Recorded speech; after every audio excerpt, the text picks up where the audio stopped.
una mesa en vino blanco en pasta, un hombre que ordena su última comida sin saberlo. 3 horas después, está muerto. 4 balas en la espalda, una en la cabeza. El piso de un restaurante en Coney Island, convertido en escena de crimen. Una carta de póker que alguien coloca deliberadamente cerca de su cuerpo para que los periodistas tengan algo de qué hablar. Ese momento, ese almuerzo que duró exactamente 62 minutos, reorganizó el crimen en América. Pero esto no es un video sobre violencia. Es sobre algo más perturbador. Es sobre cómo un hombre construyó un imperio invisible, usando lo único que todos hacemos: comer, 30 alimentos, 30 historias, 30 pistas que revelan quién era realmente Salvatore Lucania antes de convertirse en Lucky Luciano. Desde el pan mojado en aceite cuando era un niño descalzo, hasta los bistecs de 30 onzas, cuando controlaba todo. Desde los encurtidos que comía con su mejor amigo judío, hasta el último plato que compartió con el hombre cuya muerte cambió todo. Cada comida es una declaración de guerra. Cada restaurante es un tablero.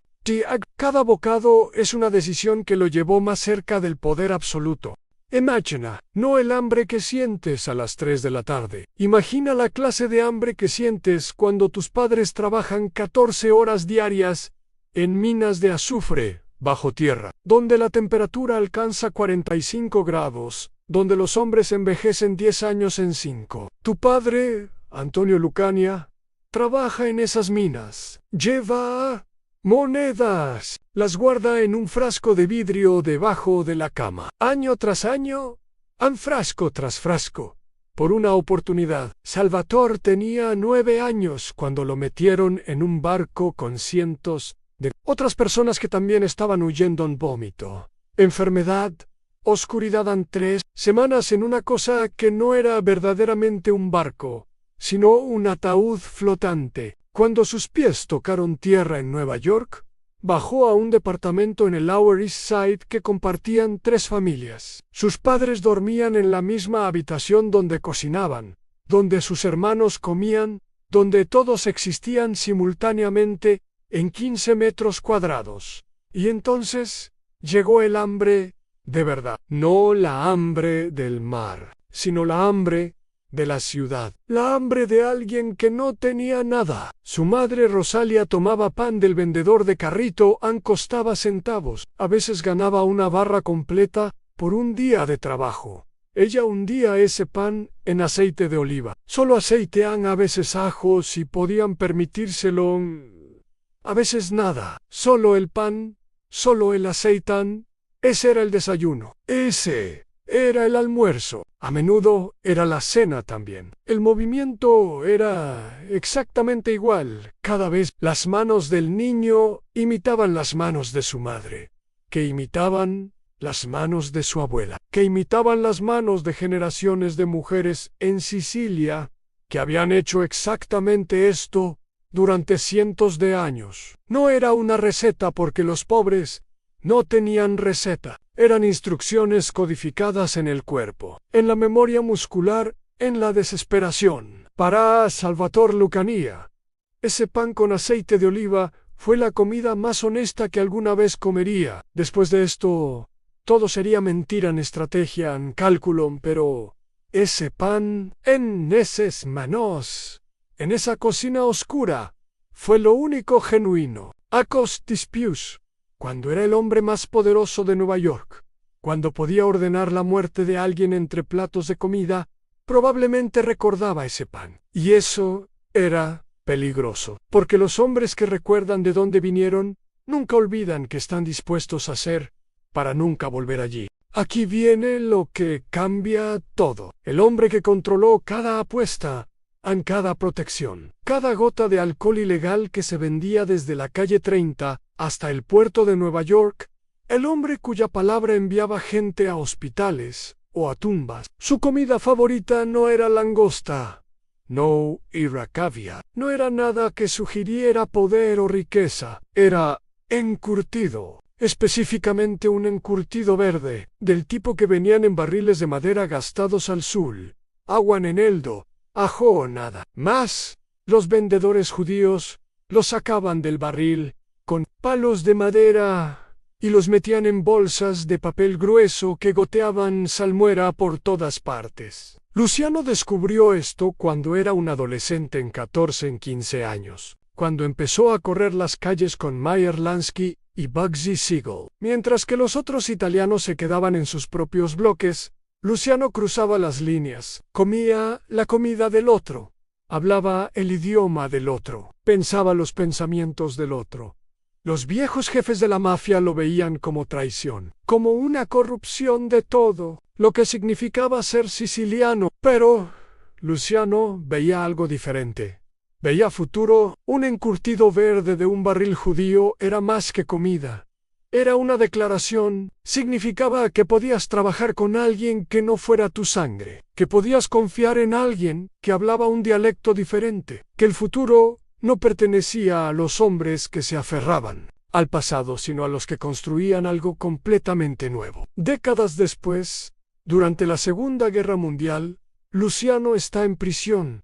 La Marina de Guerra lo visita, quieren que ayude, aunque controle los muelles, que prevea sabotaje. Vienen con ofertas, vienen con poder, y vienen con un regalo. Un paquete adentro.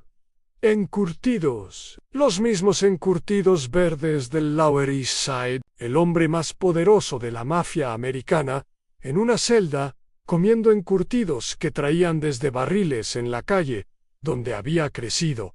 Los guardias no lo entendieron, pensaron que era débil, que estaba sufriendo por la comida de hogar, pero era mucho más que eso. Era un recordatorio, un ancla, una prueba de que aun cuando controlaba imperios, aun cuando podía acabar vidas con una palabra, Luciano nunca olvidaba quién lo había traído hasta donde estaba. Y eso lo hacía infinitamente más peligroso que cualquier jefe anterior. En el Lower East Side, entre Hester y Grand Street, había un aroma que definía toda una década: pasta y fagioli. Pasta con frijoles no era refinada. No ganaba premios. Costaba casi nada hacer un caldero completo que alimentaba a una familia de 6 durante 2 días. Pero ese era exactamente el punto. La madre de Luciano, Rosalia, hacía la suya, exactamente como todas las mujeres. Tellercara Friedi la hacían. Frijoles blancos, cimerados, hasta que casi se desmoronaban. Pasta rota, tomate, ajo, aceite, lo que tuviera el vendedor de carrito ese día. Agua, paciencia, se cocinaba en una olla de hierro durante horas. El aroma salía por debajo de la puerta, se filtraba por las grietas de la construcción antigua, atravesaba escaleras, ocupaba el edificio completo, cientos de familias oliendo exactamente lo mismo, sabiendo exactamente que iban a comer, aceptándolo. La pasta e fagioli era tan espesa que podías pararse una cuchara en el centro. Se servía en platos despostillados que habían viajado de Sicilia, con un pedazo de pan para raspar hasta el fondo. Nada se desperdiciaba, ni a una goucha. A principios de 1900, las familias sicilianas gastaban el 35% de sus ingresos solo en comida. Eso significaba que cada caldero contaba, cada plato tenía que estirar lo máximo posible. Tenía que llenar, tenía que sostener. Joven Salvatore la comía antes de dirigirse a extorsionar a otros niños en las escaleras. Ya la comía después de su primer arresto. Han mojado, han golpeado. Han llevado a la estación de policía. Después lo traían de vuelta a casa, y su madre la volvía a hacer. La comía en noches en que pasaba hambre, noches en que no había nada, noches en que el dinero no llegaba. La pasta e fagioli era siempre allí, constante, confiable, promesa de que mañana volverían a tener suficiente. Incluso cuando Luciano se mudó al Waldorf Astoria, incluso cuando podía ordenar lo que quisiera, incluso cuando sus chefs privados preparaban carne de res importada y langosta, incluso entonces la pasta e fagioli permanecían en su cabeza, en el lugar donde guardaba su verdadera identidad, porque la comida de la infancia nunca desaparece. Solo, esperando el momento correcto para recordarte de dónde viniste, de dónde podrías volver si cometes un error. La sfincioni no era pizza. Los italianos modernos lo niegan. Dicen que es algo diferente, algo viejo, algo que ya no existe, pero existía en Palermo y existía en Manhattan, en la focacería de First Avenue.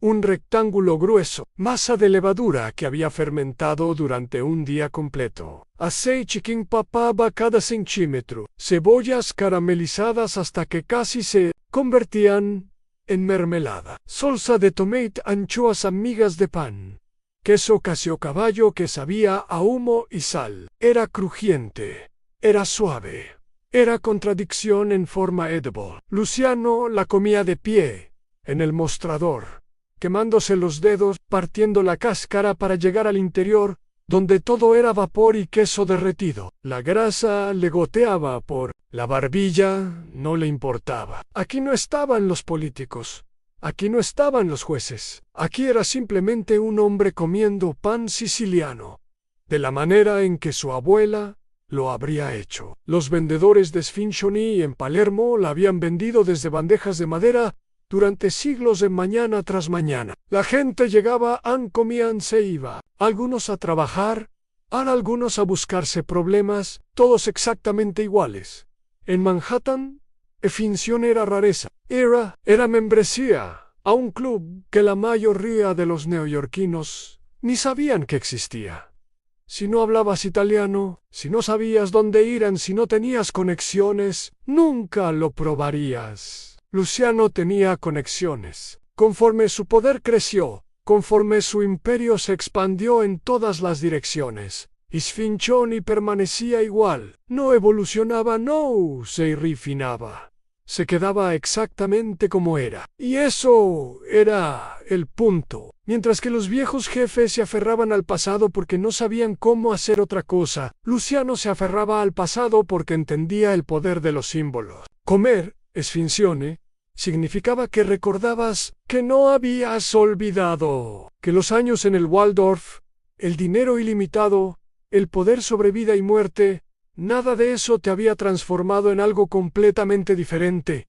Eras la misma persona, solo que mejorada, amplificada, liberada, y eso asustaba más a los viejos jefes que cualquier arma, porque sabían exactamente qué pasaría cuando ese chico, pobre que comía sfincione, se diera cuenta de que podía tomar todo lo que quisiera. La carne de res escalopada, lonchas delgadas, harina a mantequilla, limón, nada más. Pero la manera en que se cocinaba importaba. En John's, en la calle 12, llevaría 60 años, sirviendo el mismo plato de la misma manera. Golpear la carne exactamente el mismo número de veces. Calentar la mantequilla a la temperatura exacta. Un exprimidor de limón fresco. Nunca embotellado. Nunca congelado. Luciano lo comía en los años 30 cuando su poder ya era inmediato. Cuando la gente se levantaba, cuando él entraba en una habitación, cuando los meseros aparecían antes de que levantara una mano. Pero aquí está lo interesante. No era el mejor plato en el menú, no era el más caro, no era el más impresionante. Era simplemente excelente, consistente, perfecto en su simplicidad. Y eso dice todo sobre cómo Luciano pensaba sobre el poder. No necesitaba lo más elaborado, no necesitaba lo más complejo. Necesitaba lo que funcionaba, lo que era eficiente, lo que cumplía su propósito sin exceso innecesario. La carne de res escalopada era la comida de alguien que había llegado, que había dejado atrás la pasta e fagioli, que ya no comía pan ni aceite. Pero no era la comida de alguien perdido en ostentación, era la comida de alguien que sabía exactamente lo que valoraba. Su padre había trabajado en las minas de azufre en Roto, anaplastado por la roca, envenenado por el aire. Luciano recordaba los pulmones de su padre, la manera en que respiraba, el dinero que sus manos ganaban. Por una semana no alcanzaba para un almuerzo de carne de res escalopada. Cuando Luciano ordenaba este plato, pagaba más por una comida que lo que su padre ganaba en un mes. Eso no era casualidad, Eso era intención. Eso era una declaración sobre quién había ganado, quién había escapado, quién nunca volvería.